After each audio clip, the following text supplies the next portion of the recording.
क्या अब फंस गई है अपर्णा यादव? बीजेपी के इशारों पर कदम उठाना पड़ा भारी। क्या यूपी चुनाव के लिए उठाया गया था कदम? बीजेपी की महिला नेत्री और यूपी महिला आयोग की उपाध्यक्ष अपर्णा यादव शांत सरल स्वभाव की मानी जाती है, लेकिन 17 अप्रैल की रात को अपर्णा यादव ने ऐसा कदम उठाया जिसको लेकर कोई यकीन कर ही नहीं पा रहा है। अपर्णा यादव को लेकर सवाल उठ रहे हैं कि किसी के इशारों पर यह कदम उठाया गया था या यूपी चुनाव को देखकर अपनी भागीदारी बढ़ाने के लिए अपर्णा यादव ने सड़कों पर सक्रियता दिखानी शुरू कर दी। चलिए जानते हैं अपर्णा यादव से जुड़े पूरे मामले को। नमस्कार, मैं हूं नाज़मीन खान और आप देख रहे हैं हमारा खास प्रोग्राम। लोकसभा में महिला आरक्षण बिल के गिर जाने के बाद यूपी की राजनीति में भूचाल तब आ गया जब इस मुद्दे पर सबसे तीखा पलटवार किया गया। बीजेपी नेता और उत्तर प्रदेश महिला आयोग की उपाध्यक्ष अपर्णा यादव ने खुले तौर पर विरोध किया। रात के सन्नाटे में उन्होंने न केवल सड़क पर उतरकर विरोध जताया, बल्कि सीधे तौर पर अपने ही परिवार और विपक्षी दलों के खिलाफ मोर्चा खोल दिया। राजधानी लखनऊ में विधानसभा के सामने रात करीब 12 बजे अपर्णा यादव ने बीजेपी कार्यकर्ताओं के साथ मिलकर समाजवादी पार्टी और कांग्रेस के झंडे जलाए। प्रदर्शन के दौरान अखिलेश यादव की तस्वीर को भी आग के हवाले किया गया। अपर्णा ने बिल के गिरने को महिला अधिकारों के खिलाफ एक बड़ा विश्वासघात करार दिया। उन्होंने विपक्षी दलों पर प्रहार करते हुए कहा, इन विधर्मियों का झंडा जलेगा और ये पार्टियां भी खत्म होगी। काली रात के बाद सूरज उगेगा और फिर से कमल खिलेगा।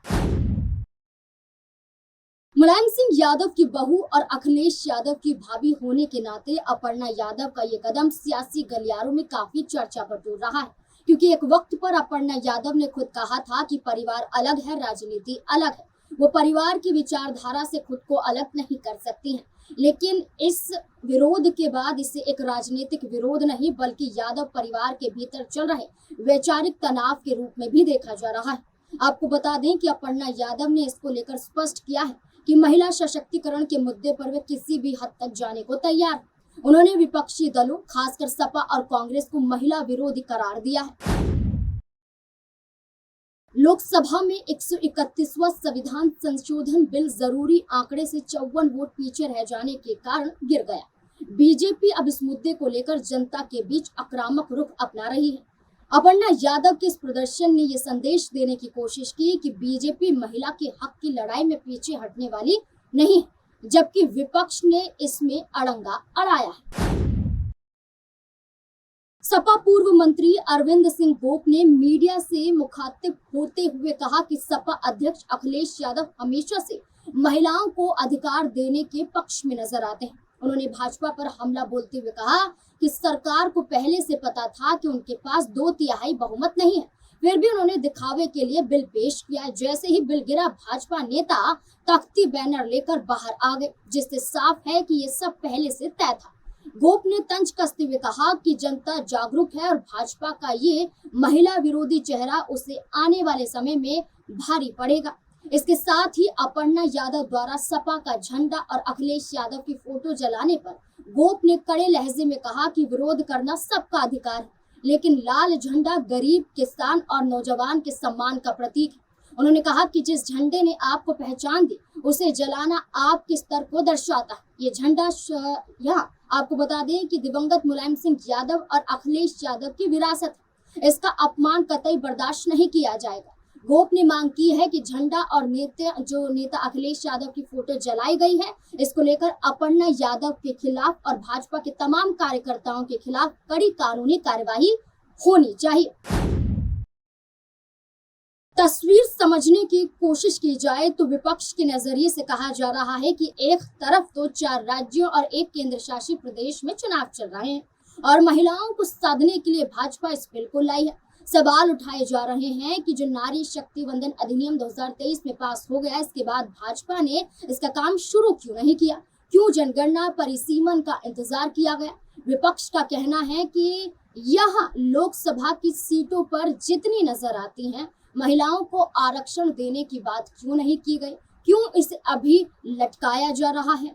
क्यों ये कहा जा रहा है कि बिल को पास तो भाजपा अभी करवाना चाहती है, लेकिन 5 से 10 साल बाद इसे लागू करवाना चाहती है। ये तो सीधे सीधे महिलाओं के साथ धोखा है। ये सब चुनाव को देखते हुए किया गया है, ऐसा विपक्ष द्वारा हमला भारतीय जनता पार्टी पर बोला गया है। ये चुनाव सिर्फ यही नहीं, बल्कि उत्तर प्रदेश में होने वाले 2027 के विधानसभा चुनाव से भी जोड़कर देखा जा रहा है। आपको बता दें कि अपर्णा यादव के सामने आने की बजाय यूपी में होने वाले 2027 के विधानसभा चुनाव से जोड़कर देखा जा रहा है। कहा जा रहा है कि अपर्णा यादव यूं ही सड़क पर नहीं आई है, वो अपर्णा यादव जो सड़कों पर कभी दिखाई नहीं देती हैं, चाहे वो पहलवानों के हक की बात करने की हो या फिर उत्तर प्रदेश में बहन बेटियों की इज्जत लूटी जा रही हो, तब अपर्णा यादव सामने नहीं आई, ऐसा विपक्ष का कहना है। लेकिन अचानक से महिला बिल यहाँ गिर जाता है तो उसके बाद आप सड़कों पर उतर आती हैं और कहती हैं इसके लिए किसी भी हद तक जाने के लिए तैयार हैं। तो ये सीधा सीधा एक राजनीतिक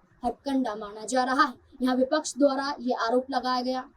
आपको बता दें कि भाजपा में जाने के बाद अपर्णा यादव वोट बैंक बनकर रह गई है, ऐसा आरोप लगाया गया। अपर्णा यादव अब विधानसभा में उतरने के लिए अभी से भाजपा पर दबाव बनाने की कोशिश कर रही है। यह भाजपा द्वारा कहा गया है कि दिखोगे तब बात बनेगी वरना नहीं।